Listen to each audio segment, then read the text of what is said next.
नमस्कार दोस्तों।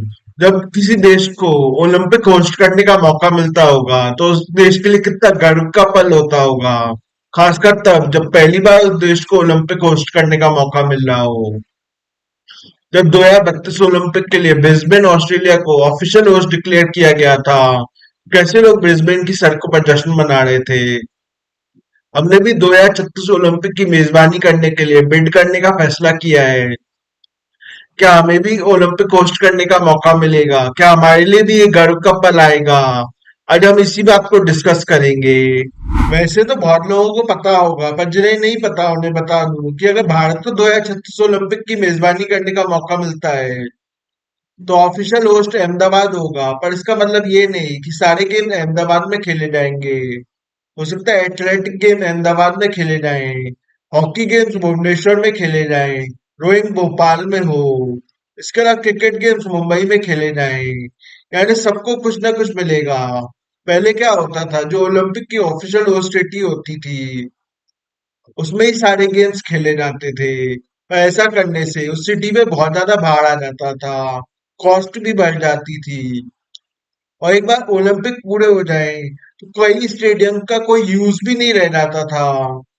ऐसे स्टेडियम को व्हाइट एलिफेंट कहा जाता था। इस स्थिति को देखते हुए आईओसी यानी इंटरनेशनल ओलंपिक कमेटी ने रूल चेंज करने का फैसला किया। और अब ओलंपिक किसी देश की एक सिटी में न होकर अनेक शहरों में होंगे। और अब बात ओलंपिक का होस्ट डिसाइड कैसे होता है। कुछ साल पहले तक तो ओलंपिक का होस्ट वोटिंग से डिसाइड किया जाता था। पर ऐसा होने पर जो देश वोटिंग में हार जाता था उसके लिए बहुत अपमानजनक स्थिति होती थी। कई देश तो इस अपमानजनक स्थिति से बचने के लिए दोबारा ओलंपिक के लिए बिड ही नहीं किया करते थे। इसके अलावा कई देशों के लिए बहुत कॉस्टली प्रोसेस थी। इसके अलावा इस तरह की वोटिंग प्रोसेस में कई बार गड़बड़ घोटाले भी होते थे। इसके बाद इस वोटिंग प्रोसेस को बंद किया गया। इसके बाद ओलंपिक का फ्यूचर होस्ट डिसाइड करने के लिए आईओसी द्वारा फ्यूचर होस्ट कमीशन लाया गया। इस प्रोसेस के अंतर्गत ओलंपिक का होस्ट कैसे डिसाइड होता है इसे एक एग्जांपल से समझते हैं। समझो भारत, टर्की और कतर 2036 ओलंपिक के लिए बिड करना चाहते हैं, तो फ्यूचर होस्ट कमीशन से कांटेक्ट करेंगे और फ्यूचर होस्ट कमीशन को बताएंगे कि उनके देश में ओलंपिक कराने के क्या क्या फायदे हैं। फिर फ्यूचर होस्ट कमीशन इन तीनों देशों को बताएगा कि आपके देश में ओलंपिक कराने में हमारे ये कंसर्न है, इन कंसर्न्स को एड्रेस कीजिए। फ्यूचर होस्ट कमीशन उन तीनों देशों के बीच ये नेगोशिएशन लगभग 1 डेढ़ साल तक चलेगा। इसे कंटिन्यूअस डायलॉग का प्रोसेस कहते हैं। भारत भी इसी स्टेज में है। फ्यूचर होस्ट कमीशन ने भारत के लिए भी कई कंसर्न बताए हैं जिन्हें मैं आगे चलकर बताऊंगा। इसके बाद फ्यूचर होस्ट कमीशन 2036 का ओलंपिक कराने के लिए आईओसी एग्जीक्यूटिव बोर्ड को किसी एक देश का नाम रेकमेंड करेगा।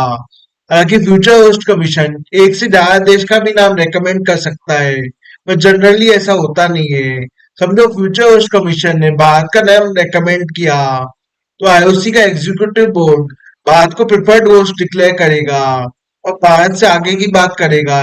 यानी कि आईओसी का एग्जीक्यूटिव बोर्ड भारत से बैंक गारंटीज मांगेगा और ओलंपिक कराने का मास्टर प्लान मांगेगा। इसे टारगेटेड डायलॉग का प्रोसेस कहते हैं। जब आईओसी के एग्जीक्यूटिव बोर्ड का बाहर से नेगोशिएशन सफल हो जाएगा तो भारत में ओलंपिक कराने के प्रपोजल को आईओसी मेंबर्स के पास वोटिंग के लिए भेजेगा। इसके बाद आईओसी मेंबर्स बाद में ओलंपिक होना चाहिए या नहीं इस बात पे हाँ या ना के पक्ष में वोटिंग करेंगे।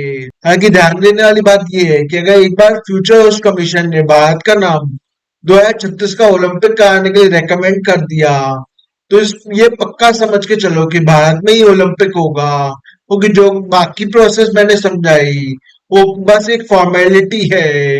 हालांकि इस कहानी में एक ट्विस्ट है, और ट्विस्ट ये है कि आईओसी ने 2036 का ओलंपिक का होस्ट डिसाइड करने की इस प्रोसेस पे पॉज लगा दिया है। क्योंकि कई सदस्यों ने होस्ट डिसाइड करने की इस प्रोसेस पे सवाल उठाए थे। कई आईओसी मेंबर्स का मानना था कि जब से फ्यूचर होस्ट कमीशन आया है तब से होस्ट सिलेक्शन का प्रोसेस बहुत गुपचुप तरीके से बंद दरवाजों के पीछे किया जाता है। इसके अलावा होस्ट डिसाइड करने की इस प्रोसेस का कोई टाइम फ्रेम भी तय नहीं है। जैसे 2032 ओलंपिक के राइट्स ब्रिस्बेन को 11 साल पहले दिए गए, जबकि 2030 विंटर ओलंपिक के राइट फ्रांस को 6 साल पहले दिए गए। जबकि पुरानी प्रोसेस जिसमें फैसला वोटिंग के तहत होता था, उसमें होस्ट सिलेक्शन का फैसला यूजुअली 7 साल पहले लिया जाता था। इसके अलावा कई आईओसी मेंबर्स का ये भी मानना था कि 2032 ओलंपिक के राइट्स ब्रिस्बेन को इतनी जल्दबाजी में दिए गए कि कई देश जो 2032 ओलंपिक के लिए बिड करना चाहते थे, उन्हें बिड करने का भी मौका नहीं मिला।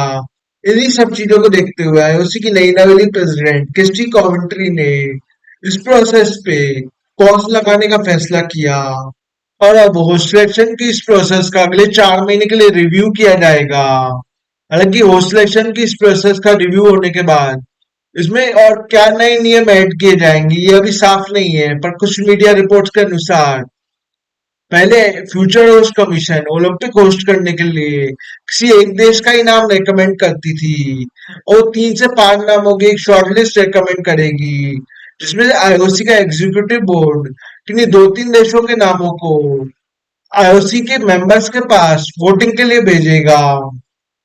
इसके अलावा इस पूरी प्रोसेस को ट्रांसपेरेंट बनाया जाएगा, ताकि आगे चल के कोई सदस्य देश इस पे सवाल न उठा सके। और अब बात करते हैं कि फ्यूचर होस्ट कमीशन ने भारत में ओलंपिक कराने के लिए क्या कंसर्न व्यक्त किए हैं। पहला कंसर्न तो ये है कि भारत ओलंपिक में अच्छा परफॉर्म नहीं करता है। 2024 के ओलंपिक में हम 71वें स्थान पर रहे थे। फ्यूचर होस्ट कमीशन चाहता है कि जो देश ओलंपिक होस्ट करे वो उसमें अच्छा परफॉर्म करे, ताकि उस देश के लोगों का ओलंपिक में इंटरेस्ट बना रहे। और मेरा मानना है कि ये इतना बड़ा हर्डल नहीं है, क्योंकि मेरा मानना है कि अगर भारत ओलंपिक होस्ट करेगा तो उसमें अच्छा परफॉर्म करेगा ही। 2010 के कॉमनवेल्थ गेम जब हमने होस्ट किए थे, तब हम उसमें सेकंड पोजीशन पे रहे थे। इसके अलावा अगर भारत ओलंपिक होस्ट करेगा तो यूजुअली इंडियन फैंस का भी ओलंपिक में इंटरेस्ट बना रहेगा। इसके अलावा अगर भारत ओलंपिक होस्ट करता है तो उसमें योगा, चेस और कबड्डी जैसे गेम इंक्लूड कराना चाहता है, जिसमें वो यूजुअली अच्छा परफॉर्म करता है। इससे ऑटोमेटिकली इंडिया का मेडल काउंट बढ़ जाएगा। इसके अलावा फ्यूचर होस्ट कमीशन ने ये चिंता भी व्यक्त की है कि भारत का डोपिंग पॉजिटिविटी रेट बहुत हाई है। हमारा डोपिंग पॉजिटिविटी रेट 3% के भी ऊपर है। हम डोपिंग वायलेशन के मामले में दुनिया में सबसे आगे हैं। अब आप कहोगे कि हमारा डोपिंग पॉजिटिविटी रेट केवल 3% ही तो है, इसमें क्या बड़ी बात है।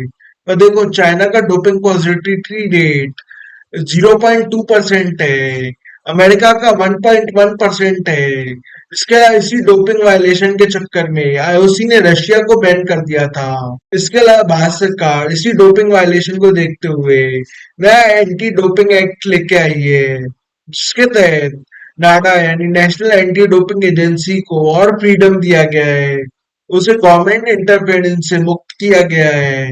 इसके अलावा अब जो प्लेयर डोपिंग कानूनों का वायलेशन करेगा, उसके कोचेज और ट्रेनर को भी सख्त पनिशमेंट दी जाएगी। और मुझे लगता है कि फ्यूचर होस्ट कमीशन भारत सरकार के इस कदम से सेटिस्फाइड है।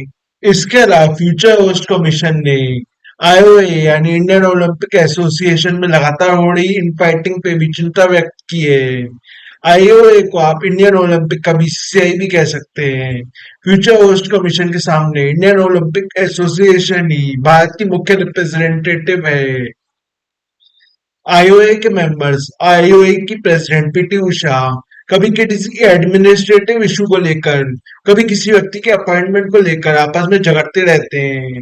और फ्यूचर होस्ट कमीशन एक ऐसी एसोसिएशन को ओलंपिक होस्ट करने की जिम्मेदारी नहीं देना चाहेगी जिसके सदस्य आपस में झगड़ते रहते हो।